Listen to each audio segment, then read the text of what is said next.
আসসালামু আলাইকুম। রূপা রান্নাঘরে সবাইকে জানাই স্বাগত। আজকে আমি রান্না করব বড়ি আলু সেদ্ধ। এটা গরম ভাতের সাথে খেতে খুবই ভালো লাগে, একবার খেলে বারবার খেতে ইচ্ছা করবে। এখনও পর্যন্ত যারা আমার চ্যানেলটিকে সাবস্ক্রাইব করেননি, সাবস্ক্রাইব করার অনুরোধ রইল। বেশি বেশি শেয়ার করবেন, লাইক দিতে একদম ভুলবেন না। আমি এখানে পরিমাণ মতো আলু নিয়েছি, আলুকে কেটে ধুয়ে বেজে প্রেসার কুকারে দিয়ে সেদ্ধ করে নেব।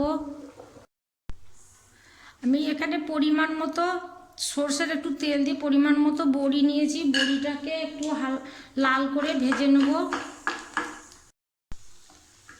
আমার বড়ি ভাজা হয়ে গেছে, আমি বড়ি ঠান্ডা করে নেব। আমি শিলে ফেলে বড়িটাকে গুঁড়ো করে নেব। আপনারা গ্রাইন্ডারেও গুঁড়ো করে নিতে পারেন, শিলে বেশি টেস্ট হয়, সেজন্য আমি শিলে গুঁড়ো করে নিচ্ছি।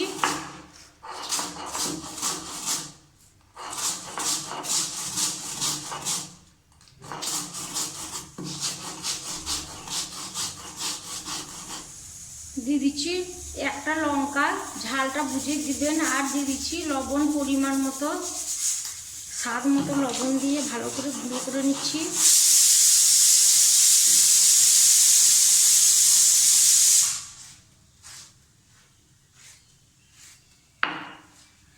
আমার বড়ি গুঁড়ো করা হয়ে গেছে।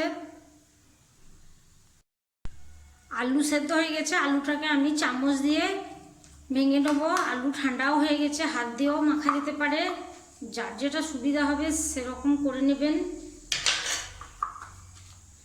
দিয়ে দিচ্ছি বড়ি গুঁড়ো করে নিয়েছি গুঁড়ো। একটু সর্ষের তেল দিচ্ছি, কাঁচা সর্ষের তেল দিলে টেস্টটা আরও বেড়ে যাবে। দিয়ে দিচ্ছি কাঁচা পেঁয়াজ আর কাঁচা লঙ্কা, ভালো করে হাত দিয়ে মেখে নেব। আমার আলু বড়ির ভর্তা একদম রেডি পরিবেশনের জন্য। প্লিজ একবার বাড়িতে বানিয়ে খান, দেখুন গরম ভাতে একদম ফাটাফাটি, আর কিছু লাগবে না। অবশ্যই একবার আমি যেভাবে বানিয়েছি এভাবে একবার বানিয়ে খান, আর কেমন লাগে কমেন্টে জানান। সবাই ভালো থাকুন, সুস্থ থাকুন, রূপার রান্নাঘরের সঙ্গে থাকুন। আজকের মতো আসি, আবার দেখা হবে নতুন একটা রেসিপি নিয়ে। আল্লাহ হাফেজ।